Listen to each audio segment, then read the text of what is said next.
Nick Fuentes is wrong about the Jews. I want to tackle this from multiple sort of angles. And one of them I would call a second generation Lacanian approach or a Zizekian approach, whichever, would sort of work, whichever approach would work. So the first approach that I would like to tackle this from is a systems approach. For example, I often hear that men are the overwhelming amount of scientists and inventors and so on and so forth in terms of human history, and in particular white men. Leaving aside the fact that the Arabs were the first scientists, this wouldn't really matter if it was true, would it? Let me explain why. Because everyone is human, and if you reject, to draw upon Dr. Adolf Reed, the essentialist framework, that being the idea that certain categories of human have essential traits, they have intrinsic traits unique to that particular category. If you reject that framework, if you, instead of essentializing human beings, prefer to historicize human beings, which is the approach that I take, it is perhaps the defining difference between the left and the right, at least according to the late, great Matua Michael Brooks. What does it mean to historicize? So instead of explaining behavior of group A by saying that this is the result of intrinsic attributes, rather you say the answer lies in history, that history matters. And I think it does. I think it's safe to say that history does indeed matter, and that history is being distorted by the likes of Nick Fuentes. So what I'm getting at is that it seems to be a sort of needless game of tit for tat, of who has the longer hose, so to speak. Now, that's the first angle that I want to come at it from. The other angle is a more systems approach, meaning that it is systems that are to blame for things, rather than any particular sort of demographic. So even if we were to grant that Jews represent an overwhelming amount of bankers and so on and so forth, which, by the way, the data is not as conclusive on that as Nick Fuentes likes to make out, then that would not negate the fact that it is the system itself that is driving this entire thing.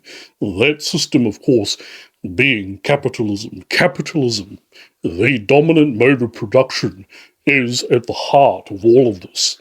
That is the thing that is driving all of this. The worker-boss arrangement or relationship. So that is what, and everything else sort of ripples outwards from the dominant mode of production. Even within that context, we have to admit that it is the capitalist system that is driving this rather than simply Jews. But there's another element here, and I would argue that Fuentes is perhaps the biggest anti-white racist that there is online. Why is that? Well, it's very simple. To draw upon a point by Martin Jacques Lacan, he said that the neurotic husband who is obsessing over his wife cheating on him is still neurotic, even if she is indeed cheating on him. Think about that. Now, what Lacan is talking about, and this is sort of politicized by Zizek, hence why I said a second generation Lacanian approach or a Zizekian approach, whichever sort of works for you, is that the figure of the wife explains the failure of the husband. That essentially he needs the wife, the cheating wife, the harlot wife, if you will, to explain his own inadequacies. Again, it's not to morally exempt the wife, but rather to simply structurally explain the husband. And I would argue that given this Lacanian perspective, Nick Fuentes is the biggest anti-white racist that there is on the internet. Why is that?